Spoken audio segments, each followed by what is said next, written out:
What up everybody, Cult Nerdy Core. Back up with another video. This one's going to be a little change up for the channel, as the first time I'm diving into reviewing something. Let me know how I do, and let me know if you would like to see more reviews on the channel.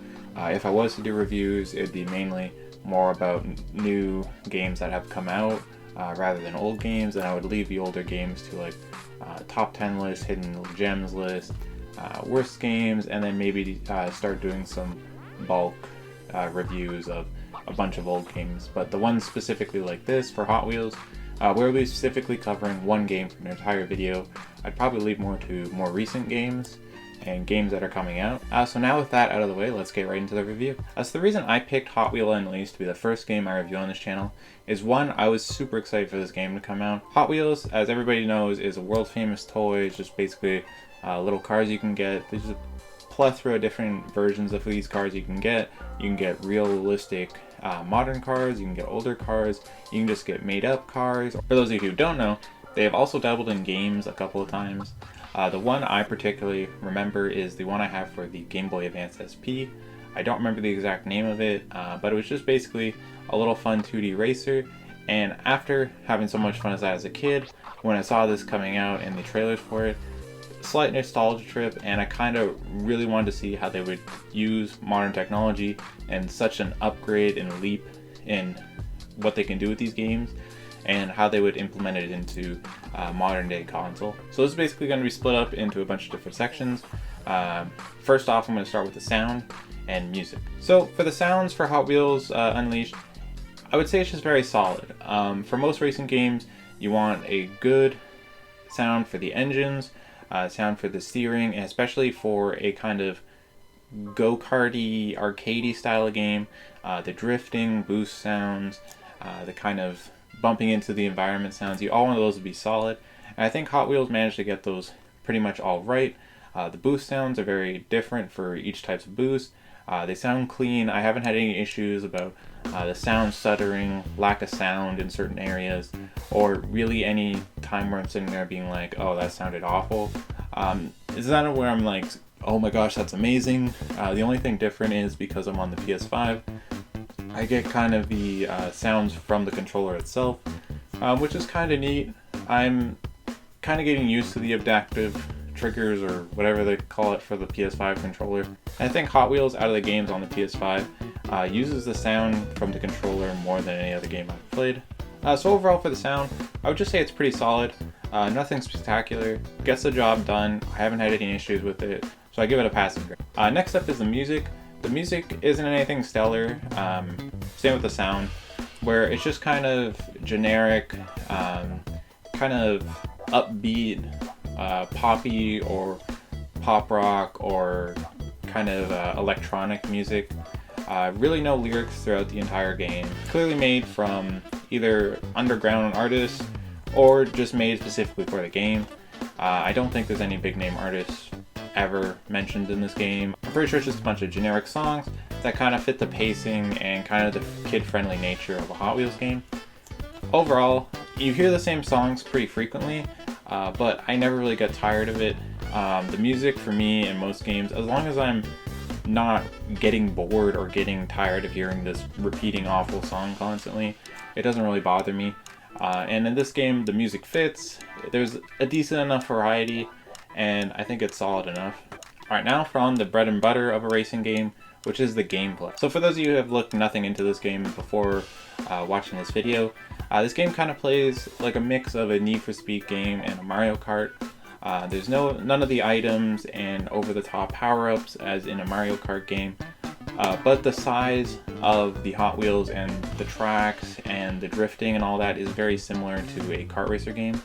I would more compare this game to the Sonic All-Star Racing games, where it's a little bit of a faster kart racer compared to the Mario Kart. It really relies on you drifting and building up boost and controlling your boost throughout the entire race. The racing mechanics in this game are really solid. As I said, drifting is the main point of this game. The boost pads and kind of boost like build-up pads. There's certain pads that, just like in any other racer, would give you direct boost from riding on the pad, and there's other ones that help build up your boost so then you can use it later. Those are really the only kind of power-ups throughout the game. The only thing you really got to watch out for is certain boss maps, or certain maps have kind of semi-interactable kind of, I don't know, AI like bosses or monsters that are on the track. They really are like, for the Hot Wheels sets, you can get those T-Rex sets, the spider sets, the one with the, what are they, pterodactyls, the dinosaur, and they kind of interact and have powers that they can use to kind of throw you off the track or have you get stuck for a little bit and just kind of inconvenience you as you drive. That's really the only extra things besides the racing that happen during the game. The racing feels pretty clean. There's definitely a weight mechanic to it, or some sort of weight and like gravity mechanics to it, where if you're playing in a taller car and you're taking a corner sharply, you have a higher chance to tip than a lower car. So there's definitely some sort of physics based engine in it that really affects what kind of car you want to pick and how you take turns and stuff like that. There's also contact with other racers. It's not like Mario Kart where it kind of just, you can slightly bump, but it's not like a burnout game where you can just knock people off the track and send them flying into walls. Basically, how the bumping mechanic works is if you're a lower car or if you're coming from the side, you can kind of knock people off the track. If you're a lower car and there's a higher car, you can kind of get underneath them and flip them off the track. Or if you're just bumping into somebody on the side, you can kind of push them to the side and kind of pincer them into the wall. Nothing really for those of you who are a fan of specifically destruction-based racers, but there is some bumping mechanics in it. The difficulty of this game I would describe as easy to pick up and get podium positions in, but I would say hard to get first place consistently. I've been playing on normal AI. I haven't jumped back to the easier AI or like the beginner AI or the harder AIs. I've been kind of playing on normal to see how it's kind of meant to be played balance wise. And it kind of seems like the middle of the pack to back of the pack you can easily catch up to if you fall behind. But those first like 3 cars, and mainly there'll be 1 car who's usually in the second place spot for the majority of the race, or the first place spot if you aren't there. That will be actually pretty hard to keep up with, and any mistakes you make will be easily punished by the AI. I don't feel like there's too big of a rubber banding mechanic. I know in some racers you could be driving a perfect lap and then all of a sudden it will barely come down to a split second thing at the end, which if you played it and just sat at the start and let the AI ran the course, they would be nowhere near the time that they got keeping up with you near the end. I don't think it's that bad, but there's definitely some rubber banding in terms of they kind of hover behind you, the second place racer, and if you make mistakes they slowly inch up, and if you make a big mistake they'll easily pass you. So I would describe the balance of it as fair for kind of a average gamer like myself who's played a lot of other racing games but not a super avid racer. I would say for kids, I would say either stick to the easier mode or normal. Definitely, even on normal, there's been some tracks that I've had a hard time with.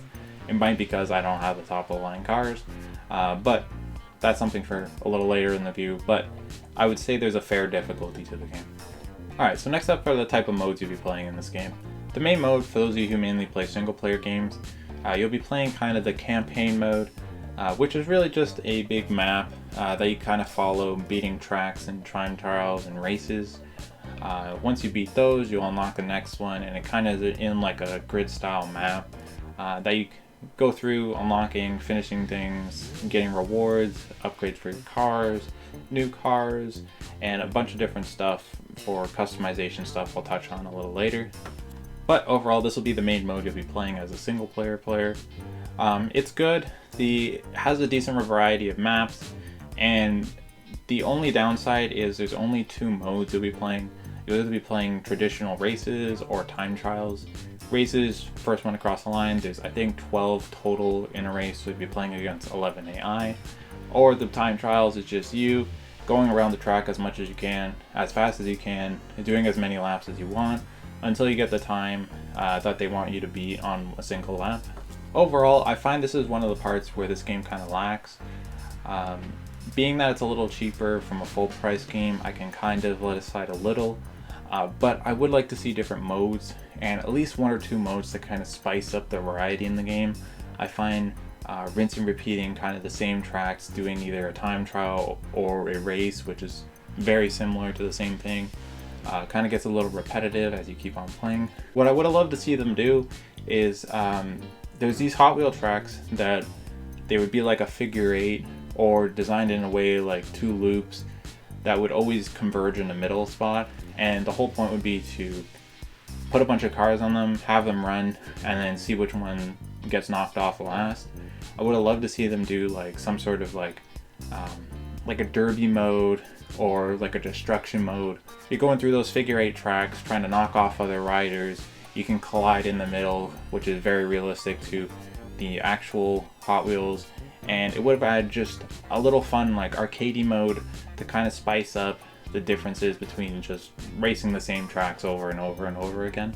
Touching on kind of the ties to realistic tracks, one thing this game does incredibly well is nail how a Hot Wheel game should feel.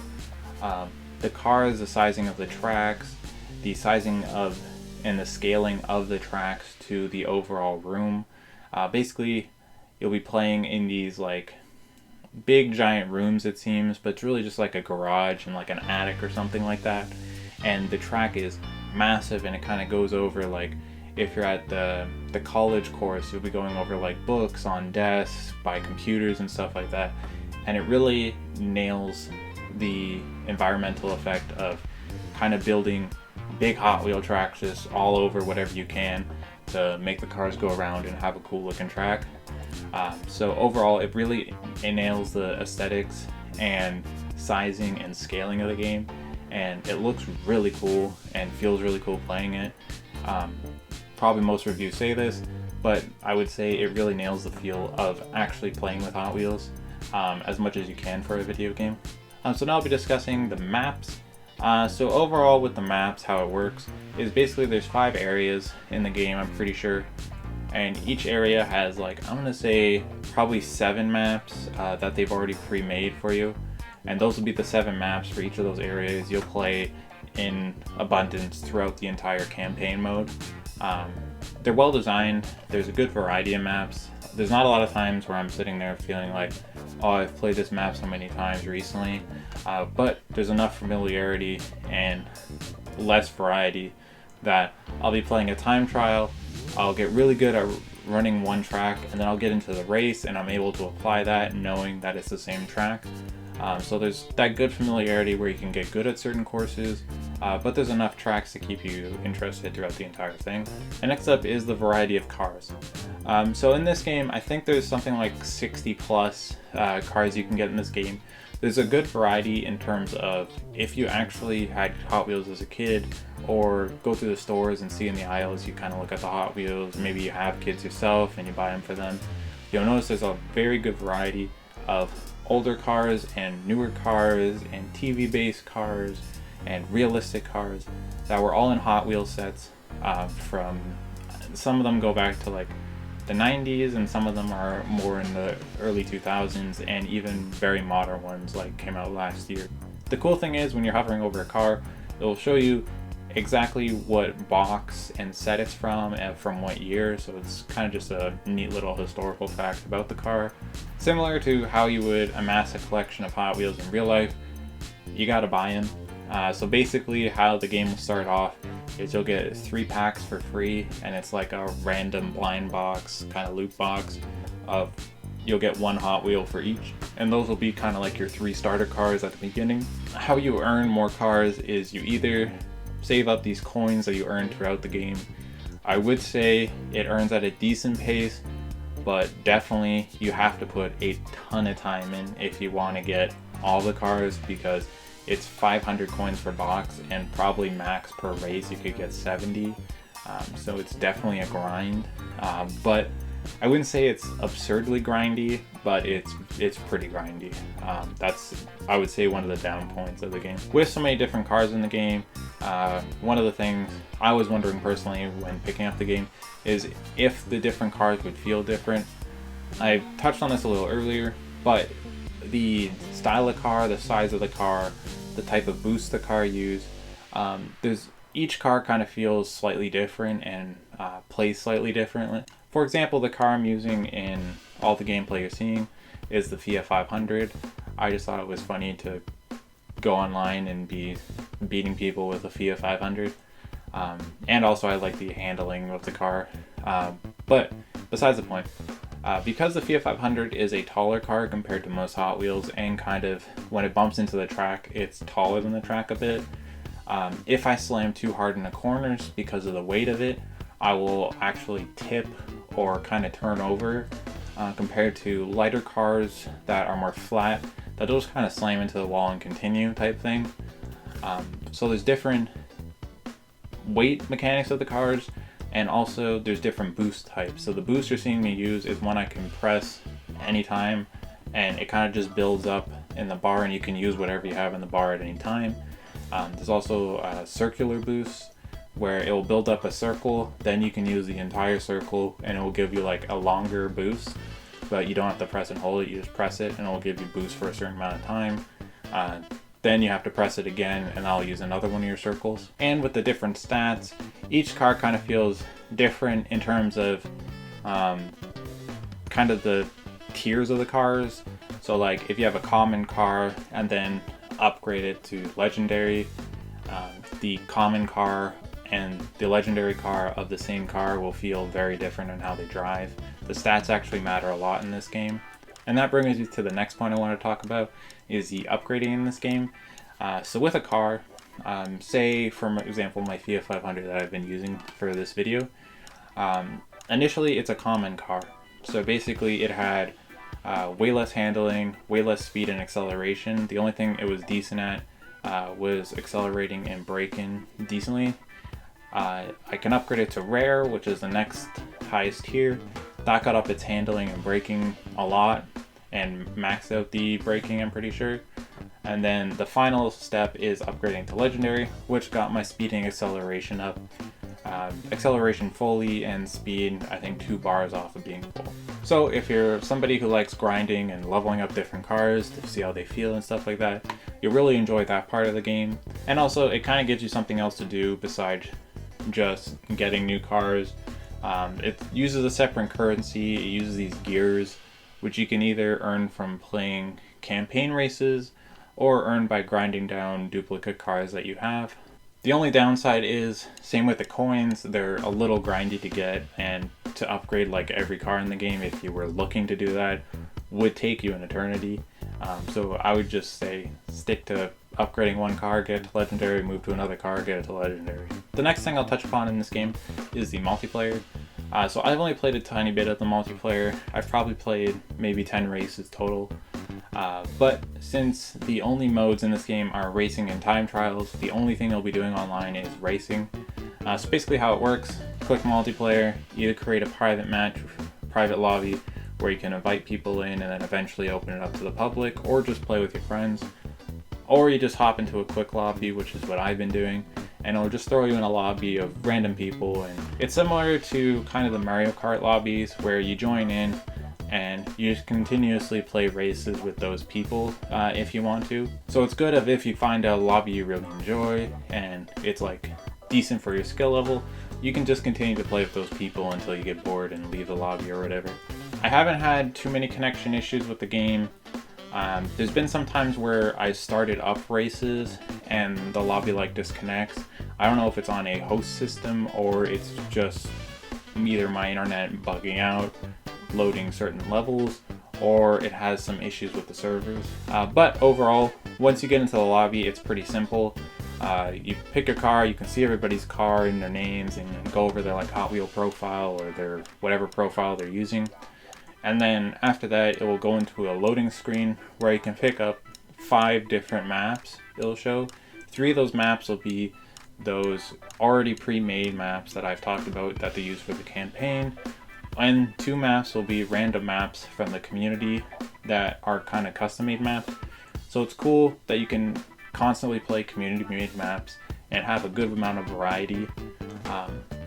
If your lobby choose to, because it's on a voting system where the map with the most amount of votes will win. If there's a tie, I'll just pick one of the ones with the most amount of votes at random. I find one issue with the multiplayer is I find there's a lot of AFK players.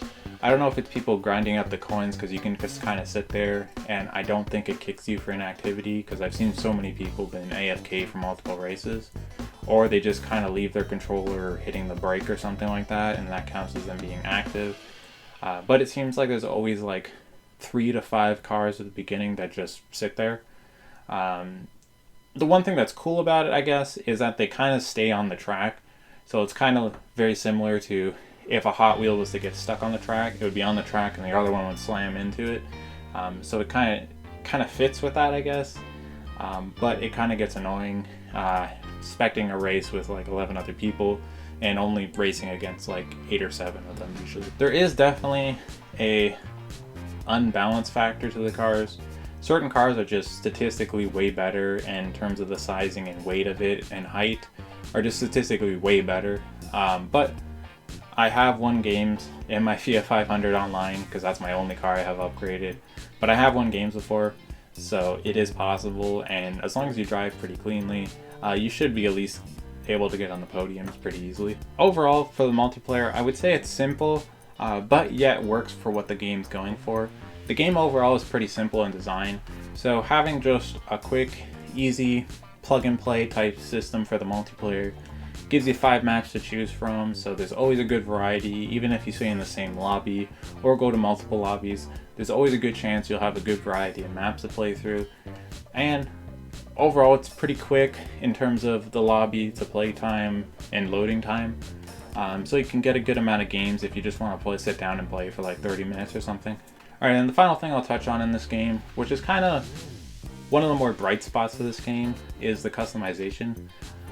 So being that it's a Hot Wheel game, being that it's about toys and tracks that you made as a kid, and it's all about creativity in terms of track making and the designs of the cars, that part is nailed perfectly in this game. Each car comes with its own like base color, which would be the color that it was in the set that it was corresponding to. With each car, you can take it into the customization zone and completely customize the car down to like what type of metals used, if it's a plastic car, all the colors of like the interior parts, the wheels, the interior like driver's seat kind of for the car, and you can fully customize and add details to the exterior wrap of the car, so it gives you a lot of design choice on what you want to make your cars.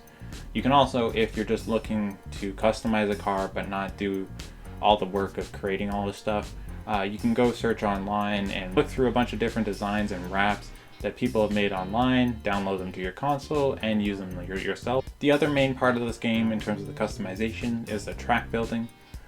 So that's kind of one of the main points where this game shines, is if you played the Tony Hawk games and have ever done their park editor, it's very similar to how that's designed, where you can do simple things as, say you have the starting line here, you put the track piece down, and you can kind of just click it in, click it in, click it in.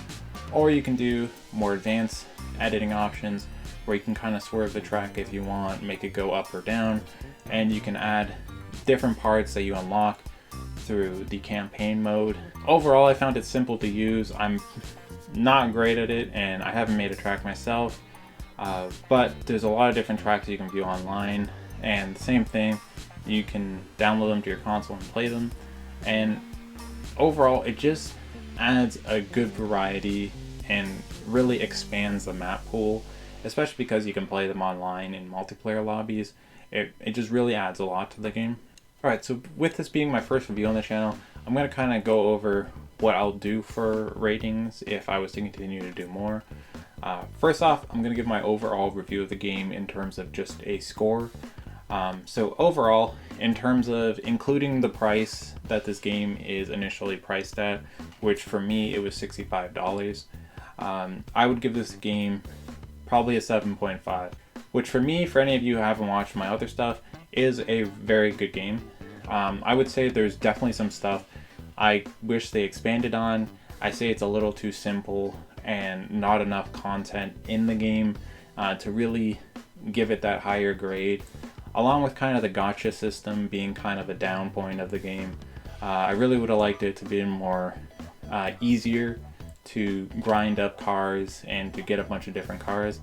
I'm kind of fine with the randomness and kind of loot box style of the game in terms of getting cars, but I would have liked to see it a little easier to obtain these cars and a little quicker.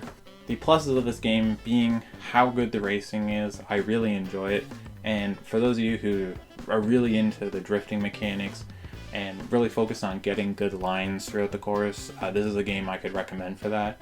Also, the customization of creating custom tracks and the editing of the cars is really fun to just putz around with, and adds a lot of variety and depth to the game.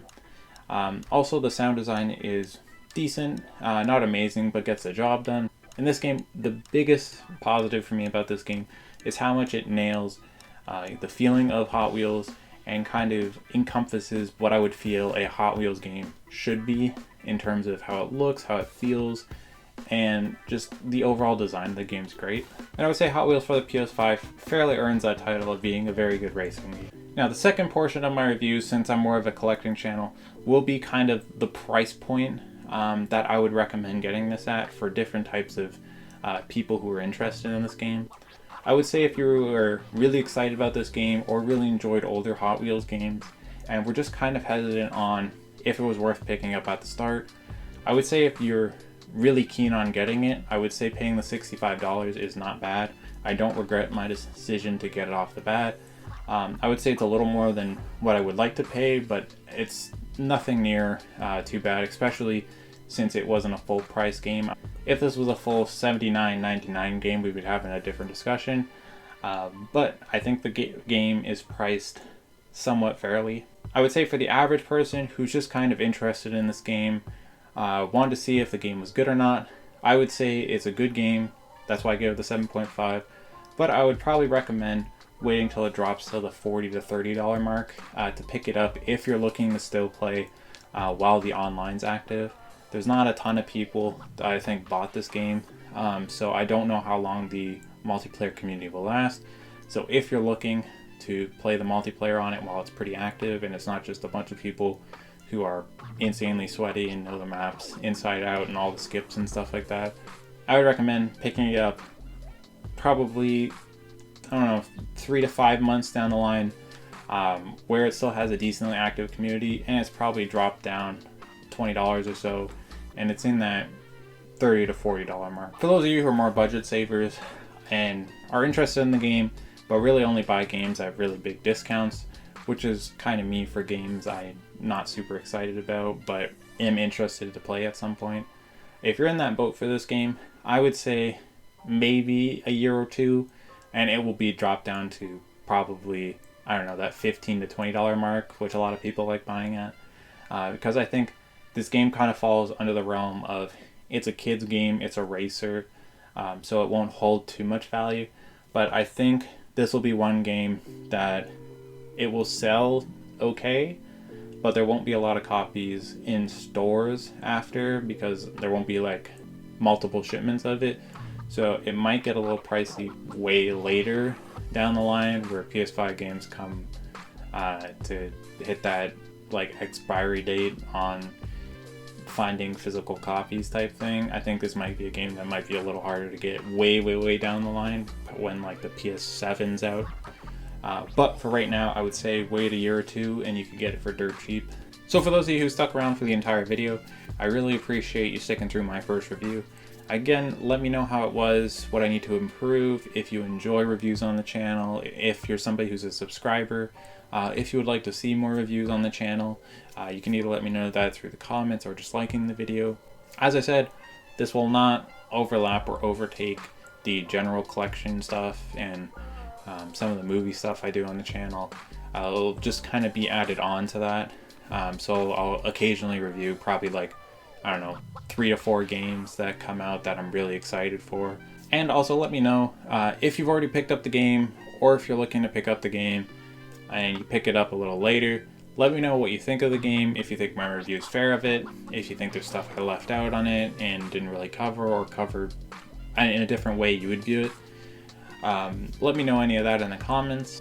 And as always, thanks for watching, and remember, everybody has some nerdiness at their core.